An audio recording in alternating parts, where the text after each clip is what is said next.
This is the meeting of the Contract and Compliance Board. Welcome, everybody. Do we have a quorum?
The date will work for most people, so we can make sure we have a quorum for it. I'll communicate to all the members and just get a confirmation here tomorrow, Monday, just to be sure of everybody's calendar. Thank you, Trey. All right, how about contacts and disclosures? Anybody has anything to report? Okay. So I close that part of the agenda. Can we go over the minutes?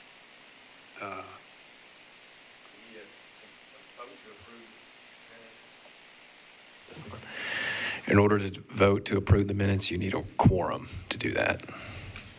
Okay.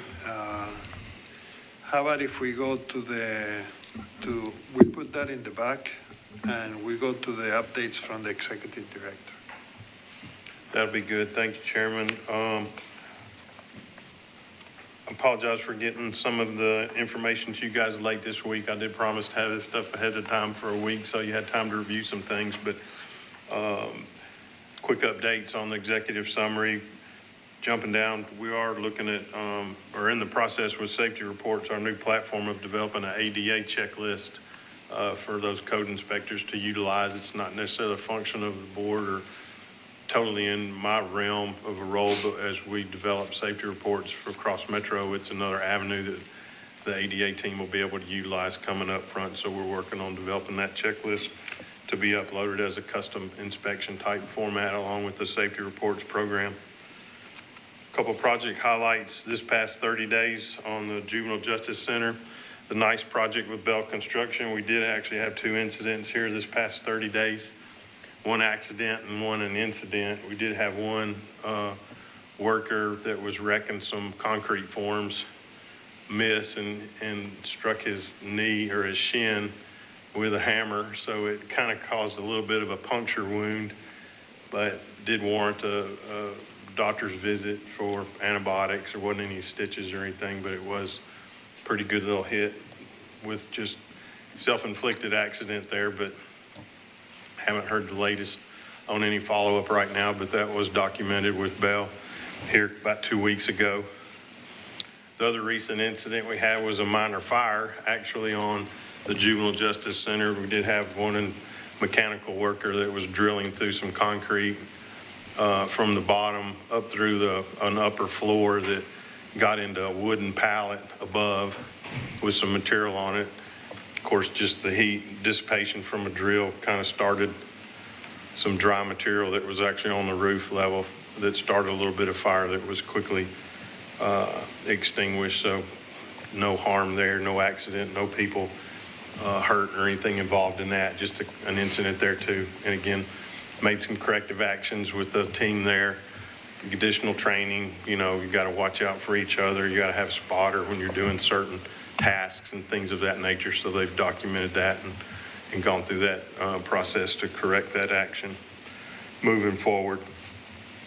The only other project we've got going on right now, the Global Mall out at Hickory Hollow, Tiny's demos, again, 0 incidents today.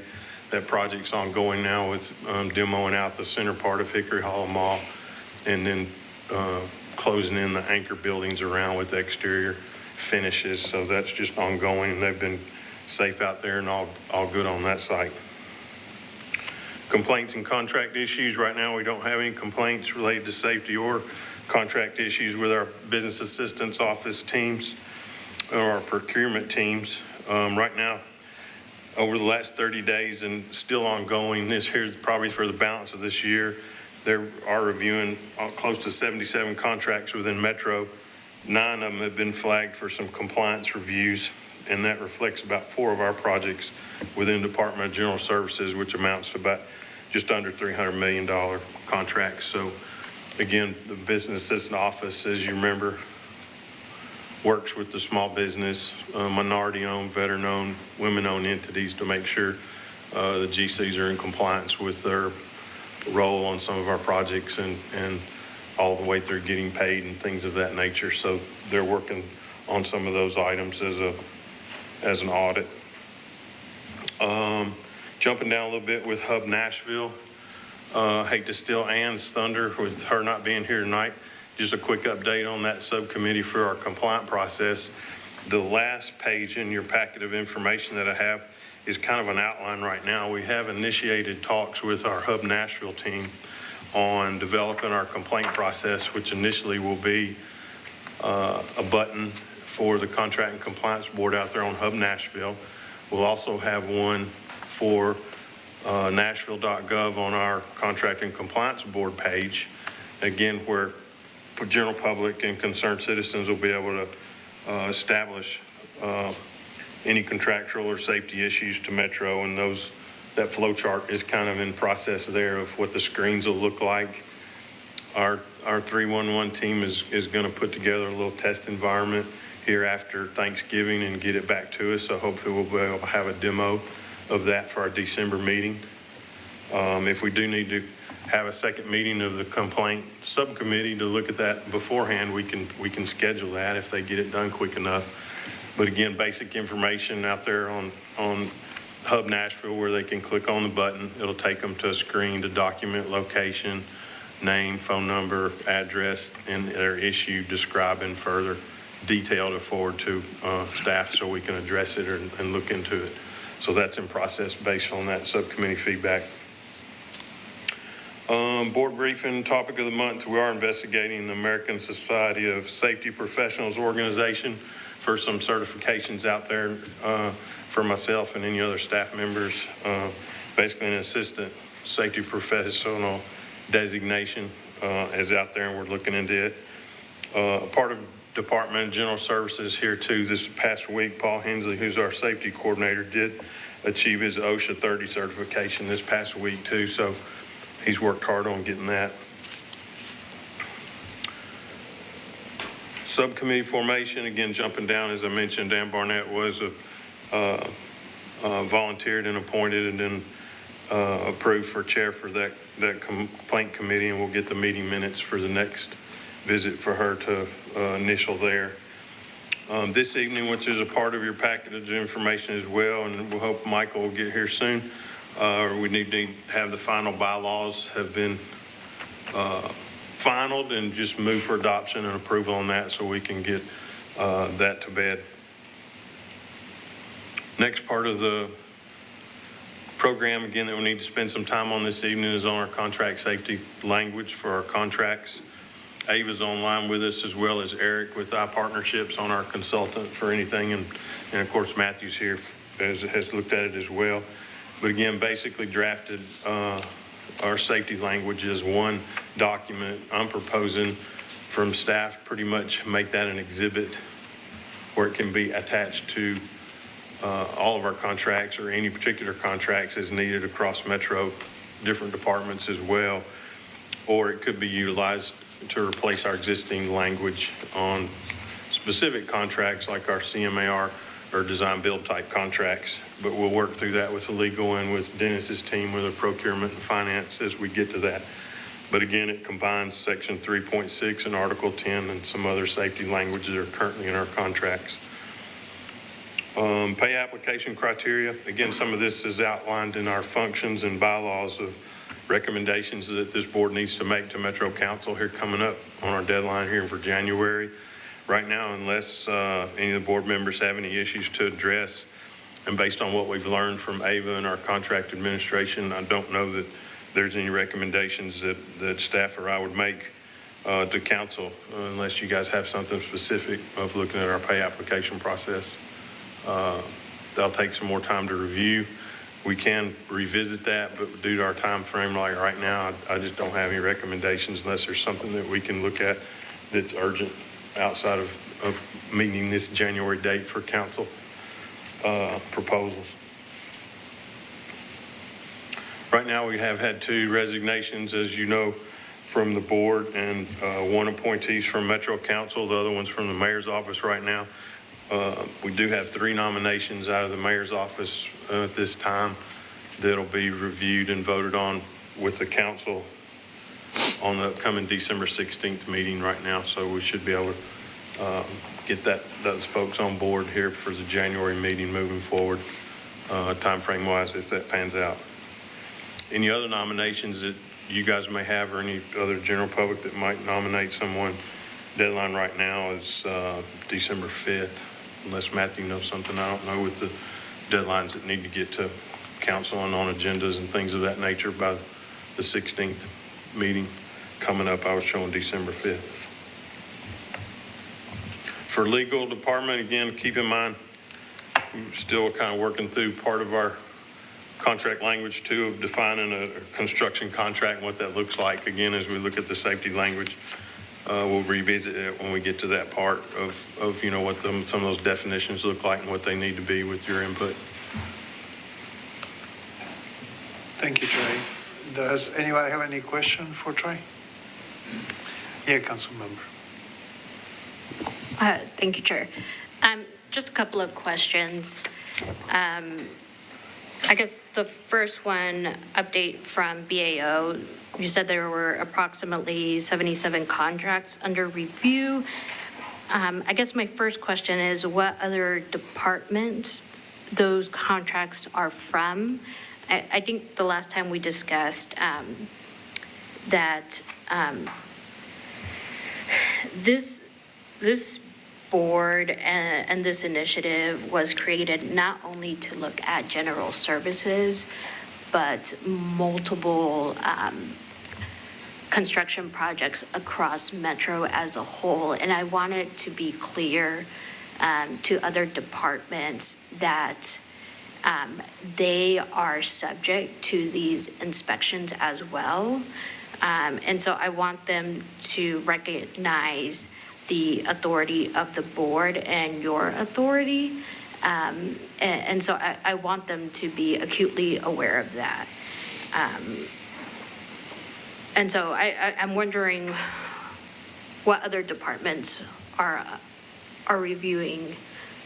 being reviewed in these contracts as well, besides general services. I could get some more clarification on that, council member, and again, those 77 contracts do run across all of Metro. It could be many different departments, although ones that are related to construction contracts, again, primarily with Department of General Services would include Metro Water, NDOT, and Parks has some few things going on. But again, with the many departments across all of Metro, there's really not anything that's construction related.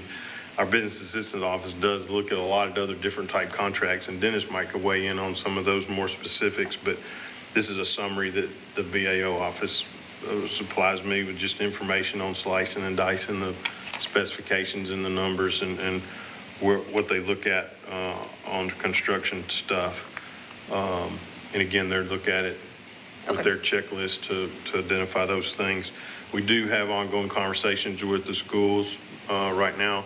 I don't know if Matthew can give us an update on legal teams between General Services and the MOU status right now with schools, but that's still in play right now. I think we've made a little bit of headway, but it, again, hasn't not been finalized at this time. We have had some meetings with NDOT and Metro Water, and I'm still scheduling second meetings with them to, again, chase those guys a little bit, but haven't gotten any list particular projects that they have in play that we can investigate from a safety standpoint or contractual standpoint right now, but we'll keep you informed. Okay. What is the status of the MOU? So as far as I know, there's a meeting that's going to be set up between members of MMPS and General Services with legal from both of those teams. And I believe the schools team was discussing with their client about who are the proper people that need to be participating in that meeting. But that's the latest update that I have about it. Okay, thank you.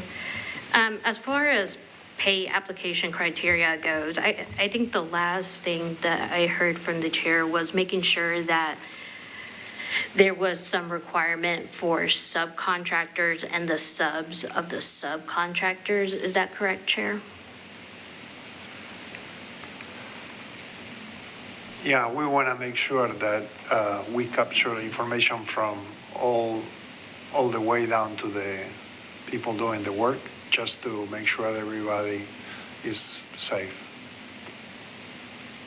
Yeah, right now, from our safety inspection standpoint, it does run the full gamut of a site like Juvenile Justice Center. We do our inspections with all those subcontractors and all those teams with their safety directors, their project managers on site today are part of that program and answer to any inspections or reports that we would forward to them.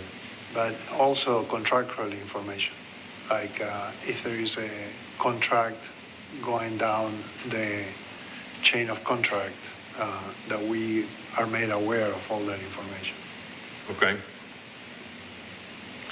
I hate to add to the bureaucracy, but we're trying to keep the construction site safe. Is that what you were asking, Councilmember? I think it was specifically for the pay application criteria, because we have it right now that there's no recommendations, and in the subcommittee, we were speaking specifically about that in the pay application.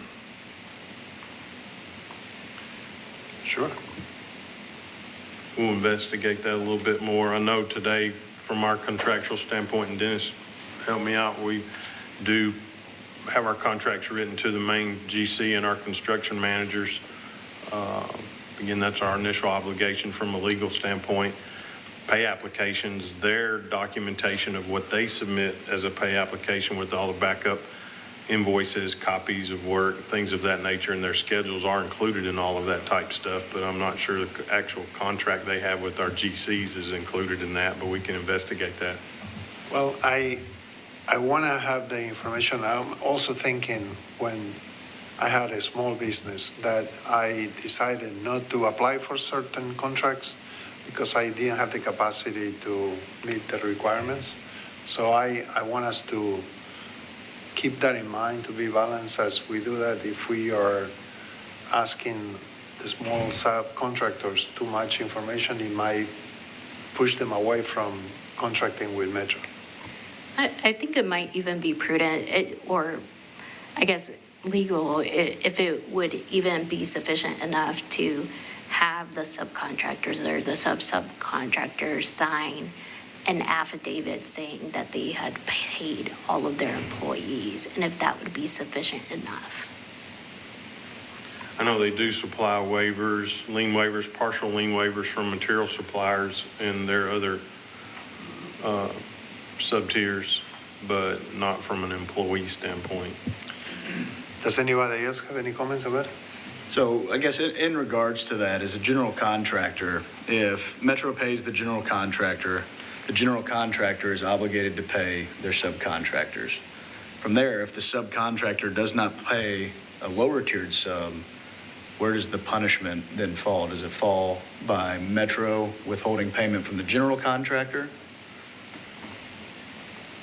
Yeah, I think that's a question that we have to answer, right? Because I was looking at some of, like, the language in the safety requirements, right? And then in one, it says, a contractor is solely responsible for the safety of its employees, subcontractors, blah, blah, blah. If a sub of, and so it has language in there about it, the contractor being responsible for the safety of the subcontractor and the supplier and all of that. And so it makes them solely responsible. But when we're talking about pay, like, do we have similar language for pay, right? These are questions I have.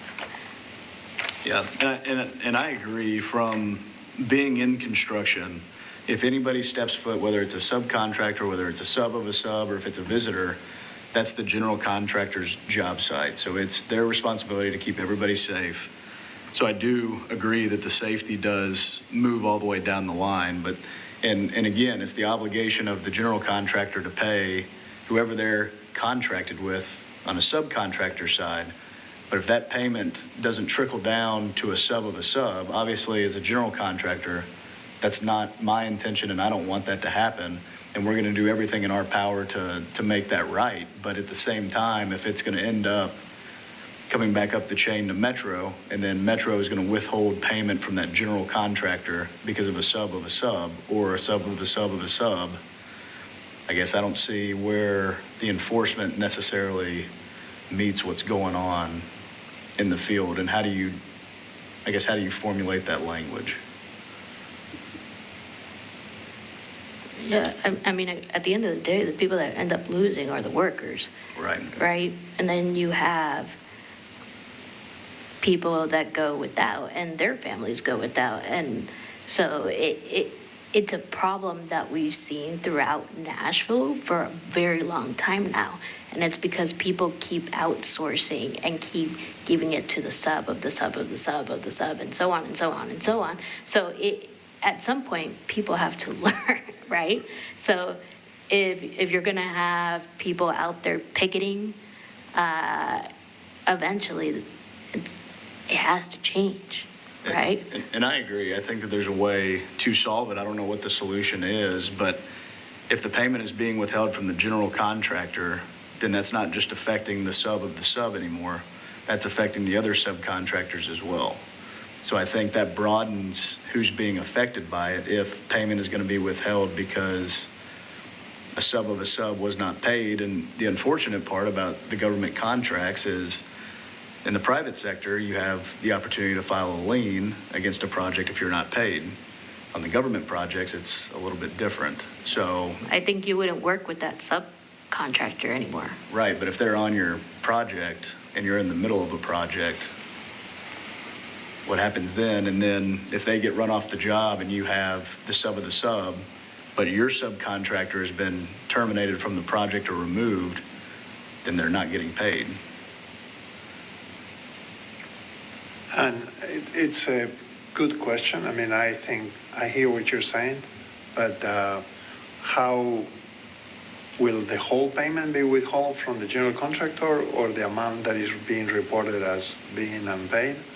And then will there be the need to submit some proof of lack of pay? I mean, I think we need to think about the mechanics of how this will happen. Yeah, we do have our Daniel and our contractors on the call that we could ask to see what other cities have done.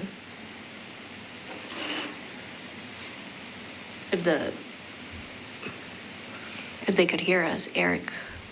Yeah, are you able to hear me? Yes. Okay.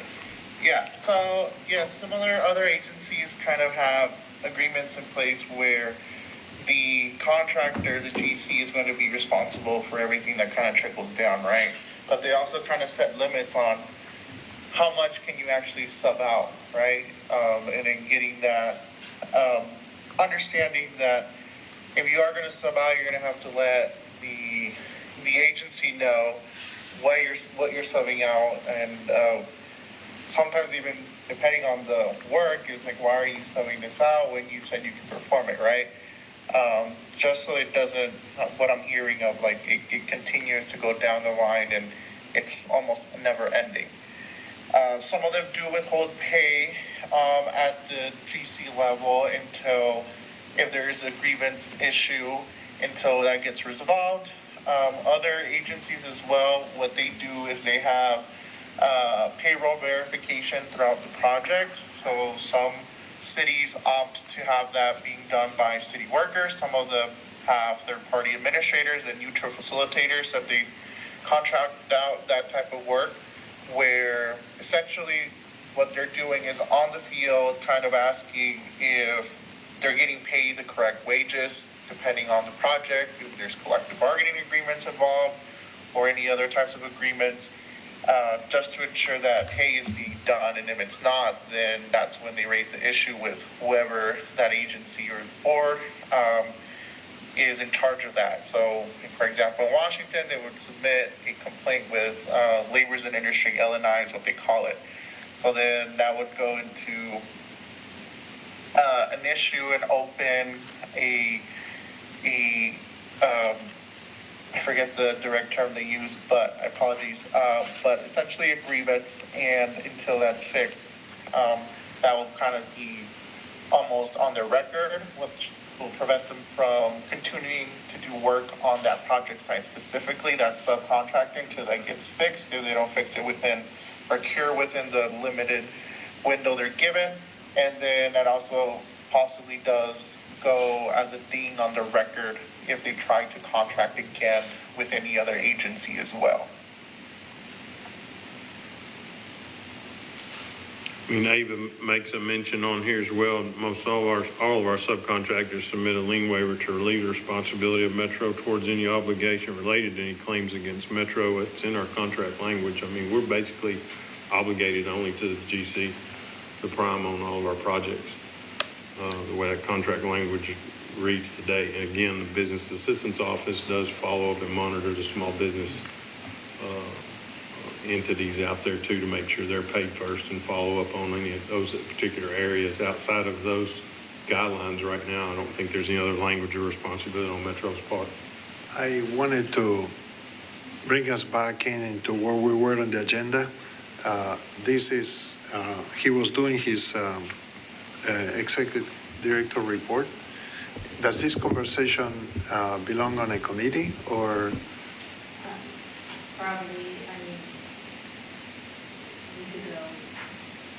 Probably we could go into safety requirements and then the pay requirements. I mean, it is part of the pay application criteria. So it's part of the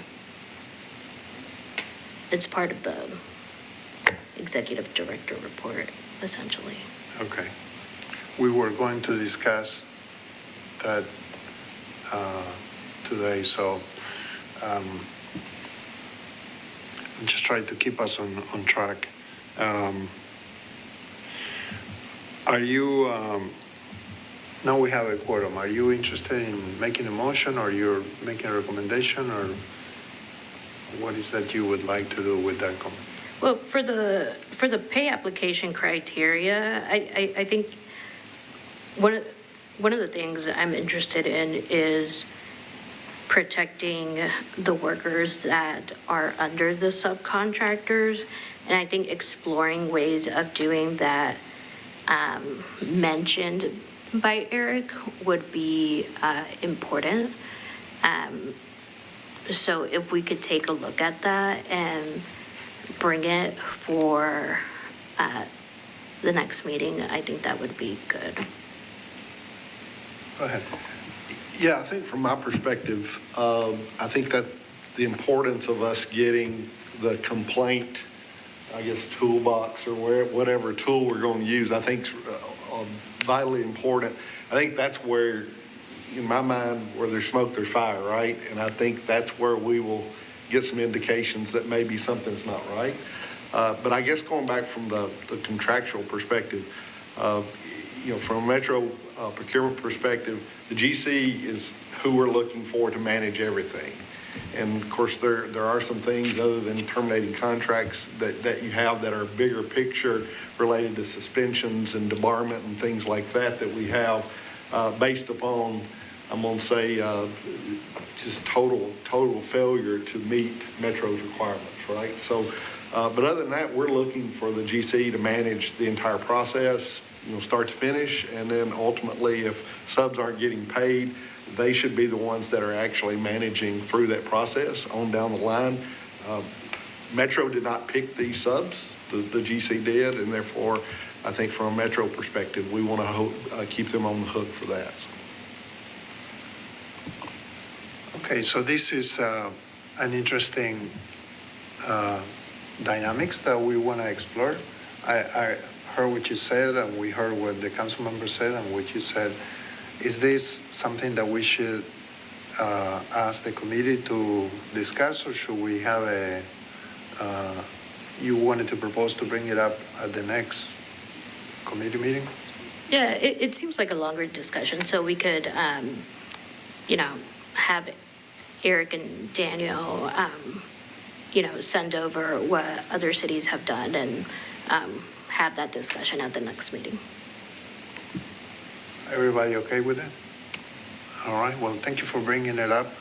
Can I ask a question? Sorry. Yeah, sure. Is this not something, that we should fold into our discussion about improving the contract language and our recommendations on that? I think this seems like, that seems to me to be the best way to sort of address this issue is to present certain recommendations that we think, would enhance the language of the contract that would address this. I think absolutely. As we make recommendations to the procurement team, I think it's specifically about pay, and it's a little different from the safety language that we'll be looking at, but that's my opinion. And I don't think there is a contradiction. We can still learn more about this process and then make a recommendation to impact the contract if we want to. So I don't think there's a contradiction, but thanks for bringing it up. So let's fold this subject for now, and we'll talk some more at the next meeting. Trey, if you can put it on the agenda, we appreciate that. Okay, will do. Do you have anything else on your committee executive report? No, not unless you would like to go back, since Michael's here, on the previous meeting minutes, and then we would probably really need to dive into the safety exhibit. Yeah, that's why I was asking you if your report is done. Okay. So we are going to go back to the minutes from the last meeting. And have you all had time to review it? All right. Is there a motion to approve? Motion to approve. A second? Second. There's a motion and a second. All in favor, say aye. Aye. Opposed? No discussion, I take it? No? All right. So the motion passes. I'm going to sign it before Trey tells me. Yeah, I forgot it last time. I didn't even get a copy, so I'm kind of remembering to get that from you and Matthew. So the next item on the agenda, we're going to go to item 6, subcommittee updates. The bylaw review committee. Chair, you want to give us an update?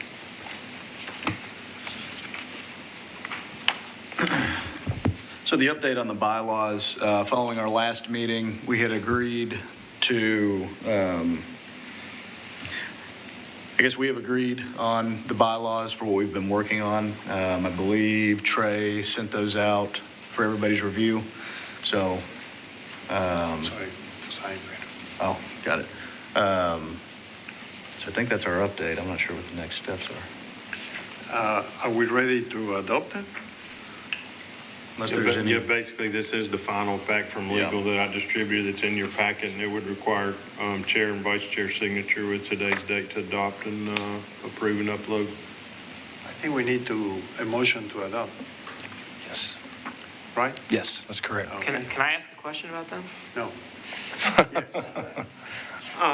This may be a stupid question, but I noticed that we don't really address the executive director's role in the bylaws. Was that intentional? Like, is that something we don't need to address? You know, how the executive director's role? Let's ask the lawyer. So your bylaws are typically really dealing with the governance of the board, the governance structure is typically what it deals with. So it gets into the duties and responsibilities of the board and of the various officers of the board, but doesn't typically address executive director or on the employee level necessarily.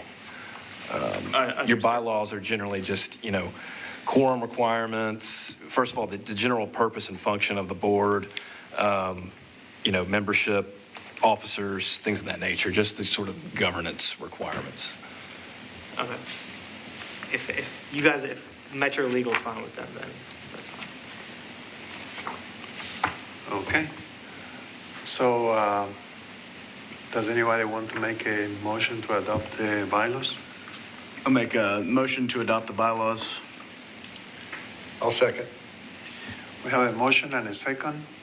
Any discussion? No discussion. All in favor, say aye. Aye. Aye. Oppose? Well, the motion is passed, and I want to thank the committee for the work they did in putting together this, and I'm going to give the vice chair to sign the bylaws. We have bylaws. Congratulations. Thank you, everybody. And thank you, Trey, as well. We don't have the next item is the compliance subcommittee. We don't have Ann here to talk about it.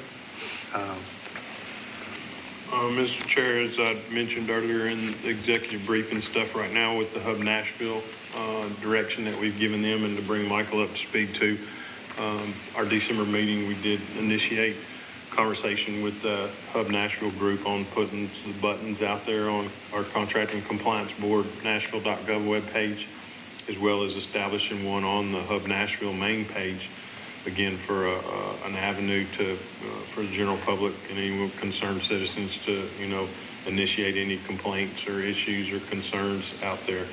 The last page in your package of information kind of shows that flow chart draft, and after Thanksgiving, they'll be able to get with me to outline some details further, and we'll be able to hopefully show you guys some screenshots and go through testing with that at the December meeting or sooner as our initial stab at the complaint process. Obviously, working towards, business cards, posters, awareness and promotion and marketing type things would come next on our sites, just to get the word out as well. And again, that's in process. All right. Councilmember, you have any? No? I put you on the spot, sir. Sorry. Do you have any comments about the committee? No? All right. Anybody else has any comments or questions? All right. So let's go to the next item on the agenda, new business. Anybody has any new business to bring up? Yes, Councilman. Thank you, Chair. I think we discussed at the last meeting setting the criteria, not criteria, the benchmarks for the executive director, and you all asked me for what the vision was, and so that's what you all have. And so, just so y'all know, I did my homework.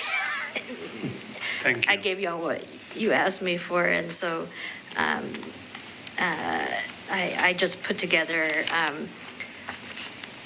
what the vision was for this board and the executive director when we created the contract and compliance board, and what we had thought through as we start to think of what we would like those benchmarks for the executive director to be.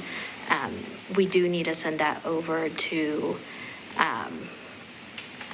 what's the other board? Sorry, I'm blanking. I didn't eat. Civil Service Commission.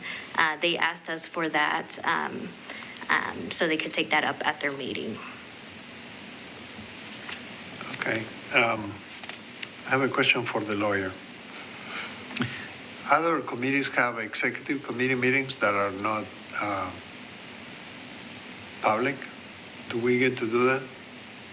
Well, in my opinion, if it's a committee, it's created by this body, it's still subject to the Open Meetings Act, because this body is, and anything that's you all create committee or subcommittee-wise would still need to be publicly noticed and be in an open meeting. I was just wondering if the chair and the vice chair can meet to come to some kind of a recommendation about the performance of the executive director. That would require to be done in an open meeting, in my opinion, if you have two members that are, because that's board business, and if you're deliberating on it, it has to occur in an open meeting. The Metro Council gets to do it. All the chairs of the committees get to have a executive committee meeting. Well, I don't know about the rules for council and their committees. It may be different. But as far as boards and commissions of Metro are concerned, that's what's required. May I make a suggestion? Yes. So I actually really like what Councilmember Sepulveda has here. This is really, a very nice vision. I suggest that we go back, look at what we've done up to this point, and then develop some KPIs. I think at the end of the day, maybe the Civil Service Committee is looking for, KPIs in the job description of what our expectation is for Trey. And so no doubt the relationships that he's formed inside of Metro is very impressive for me, because he's interviewed a lot of people and gotten a lot of information, but I know he's doing the same thing on the outside. So just think about the KPIs, and then maybe we come back to the next meeting with maybe individually our ideas of what that may look like. Just a suggestion, Chairman. No, I appreciate the suggestion. Can you talk some more about how would that be, the KPI? So, just thinking about, okay, we have an incident, the timing for Trey to actually go out and do an investigation, the timing to give feedback. In other words, to Councilmember Sepulveda's vision, speed is what it's all about, right? The faster that you get something investigated and a countermeasure in place, ultimately, that's what I think the board is aiming for. And so us coming up with what we think those KPIs will look like, timeline. I'm not an expert at construction. I've done a lot of construction projects over my career, but no doubt with the cross-functionality of the board, we've probably got some very good ideas of what we think success would look like for his position.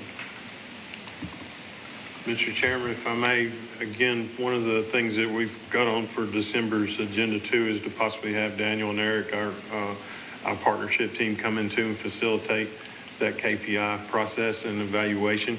I know I forwarded you guys some information regarding my role and responsibilities and the things that we're working on.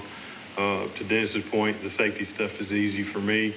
I brag about that a little bit, but again, some of the other contractual stuff too that we all want to get into is going to take some more time. But again, part of what Eric and Daniel's team would like to do as well is come in and facilitate that KPI information. I do have some additional documents to forward you guys to help formulate that, because we have talked about in previous meetings of what do we want to track, what do we want to look at when it comes to safety and contractual stuff, as well as Trey and staff. So we were planning on doing that for December meeting as well, coming up after we adopted the safety language, would be to move into that evaluation process, because that would probably take through January meeting, and then my mind would have that put to bed back to the Civil Service Commission at least by March.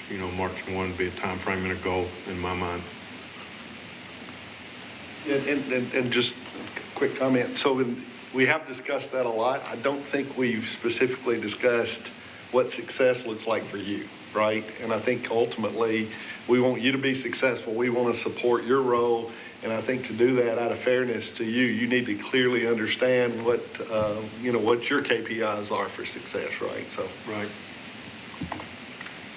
And I'll continue to forward you guys some information just to help foster that conversation and ideas.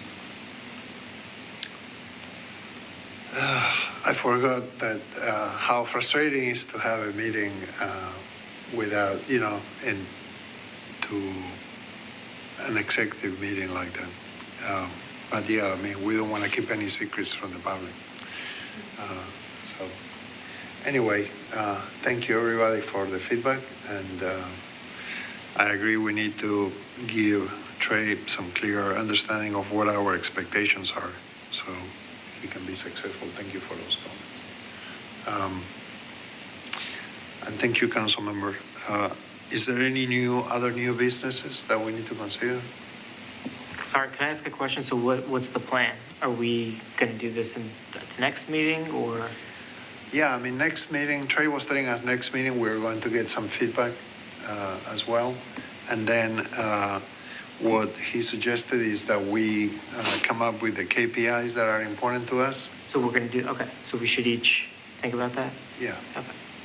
And then any other expectations that people may have in terms of what they expect the executive director to do, that happens to be Trey, but Trey could be,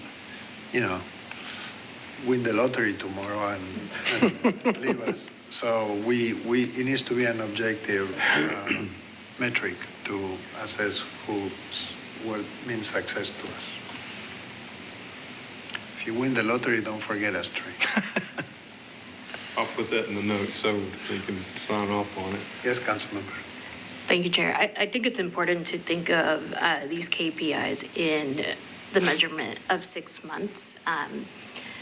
Civil Service Commission extended that period for another 6 months. So when we come into the next meeting, that is our timeline period that we will be working with. Good point. Thank you. All right. Any other new business? Okay. Sorry, Chair. We will have a new member by our next meeting. I believe because the council will be voting on a new member. So hopefully we won't have as big of a quorum issue, but for the position that is being filled by the mayor, it has a very rigorous qualification.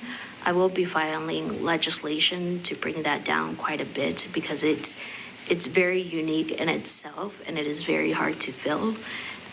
So I will be filing legislation to bring that down, just as an FYI. Okay. Thank you. And Trey, I'm sure you're going to educate the new board member on the history of the board and everything we've done. Sure, we'll have a coffee and bring them up to speed. Yeah, as soon as that vote takes place, I think it's scheduled for the 16th. If we have a meeting on the 18th, it'll be quick. Okay. Well, are there any other new businesses? All right. So anyone wants to make a motion to adjourn? Motion to adjourn? Second? Anybody? Second. We have a motion and a second. Any discussion? No? All in favor, say aye. Aye. Opposed? Thank you very much, and congratulations on getting those bylaws. Appreciate everybody. Good job, Matt. Check it off the list.